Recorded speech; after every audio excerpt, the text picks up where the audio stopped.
Hey guys, welcome back to my channel here today. And today I want to talk about how you can get hired for Microsoft, and this video is only for purely for Microsoft hiring. Everything that I said is from personal experience. I've talked to recruiters, I've talked to other employees, other interns of how they got into Microsoft, and so I kind of summarize everything and try to condense it in one video. So for people who are applying for Microsoft, whether it's internship or full-time, I hope this video helps you. Without all the talking, I'm just gonna dive right into it. So as per usual, I have some written notes, and I'm thinking of actually typing up the notes and also just having it available online so that you guys can look at it if you want to. I put some resources on there as well. Currently it's a thinking thought, but by the time that this video get posted, it might already be out there. So obviously, first things first, I want to talk about definitely education and skills. If you have a bachelor degree, associate degree, like those are great. If you have a diploma, it's also good too. I've also heard of people getting into big tech with going through boot camp, but the route of boot camp is kind of hard. Some of them would get through boot camps and then get a first internship and then get into big tech after like they have their first internship. So the process is kind of different for every people. And definitely for Microsoft, because it's a big tech company, they really value people with like computer science background, information technology background, or even engineering background.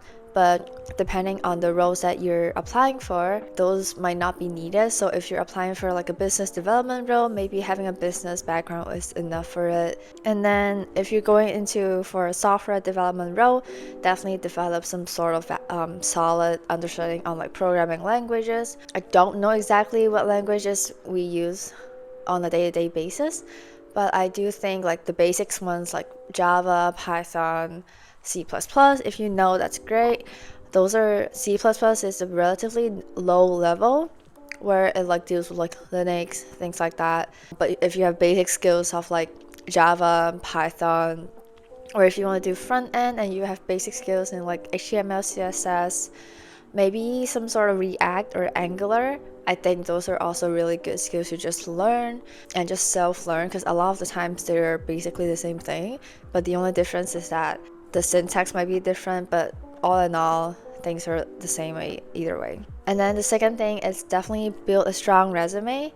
You want to highlight your academic achievement, your work experience, if you have any volunteering work, if you have any project work that you do. A lot of times, recruiters really like to see people have like lives outside of just school and work, and so having like project experience or like even leadership experience, those are like really interesting for recruiter to look at. And sometimes if they want to advocate for a candidate of like why we should put them into the interview, they will use some of your like leadership position, be like, oh, this person is a leader in the dance group, which is like, you know, kind of shows your leadership skills, and we want to interview her. Those are the things that they're going to talk about when they want to advocate for you as a candidate. Third thing is definitely networking. I actually got my referral through network. I got one referral from a senior peer that got into Microsoft and worked full-time, and I got a second referral for another position actually from a Microsoft employee, where it's like the way that we kind of get connected is a little different than like, oh, I know her personally. I don't know her personally. I was in an ACT club, and then the person that wanted to reach out to me are friends with the president of ACT club at that time, and so she reached out to the president of ACT club and said, can she connect us? And that's how we got connected. And then, you know, I stayed in contact. Even when I start like clubs, I'll ask her to come in for a speaker event. Like this past summer when I was in Seattle, I asked her to meet up in person and grab lunch, just to stay in contact. And this is how just networking kind of works. So yeah, like those are really great opportunities and like just great coincidence, I would say. And then another thing is also creating online presence. I know I talked about like posting on LinkedIn. I started to create my own online presence of like posting job posting, helping people who are like international students who want to break into product management, to break into product management. I share some tips on how to go to networking event, how to go to like conferences, what you should do and what you should not do in conferences, things like that. And also LinkedIn is also a really good place to just showcase your achievements, any like personal project you wanted to share with your LinkedIn audience. Like you could always post on there. I usually post like job posting things, and sometimes if I have any like personal projects, or like if I have a project there that is ready to get launched, I will also post that on my LinkedIn to share with like other people that's like following me or whatnot. And sometimes when recruiters sees that, they will be interested to reach out to you and say, oh, like you post about this and I'm very interested, and we have an opening position. I was wondering if you would be interested in, applying for it. And sometimes I also get those messages here and there. I was going to talk about tailoring your resume, but I will talk about it later. And then because you're interviewing for Microsoft, you should learn some kind of Microsoft technology of like what is included in their product line. For example, Skype, GitHub, LinkedIn, those are all Microsoft product. Because one of the questions I got asked in my interview is actually, can you pick your favorite Microsoft product and tell me how you're going to improve it? I talked about the things that I wanted to improve it. And sometimes when you talk to Microsoft employees about like, oh, if you know they work on like OneNote, and you can talk to them, have a coffee chat, and then you can raise some other questions of like, oh, I think this should be improved, blah blah blah. And sometimes they will feel like, oh, you're really invested into like the product itself, and they might extend you an interview in their team when an opening opens, because they like how you think and how you approach the problem. And the fact that you can see there's a problem within like an existing product, it's a really good sign that you're a really good product manager.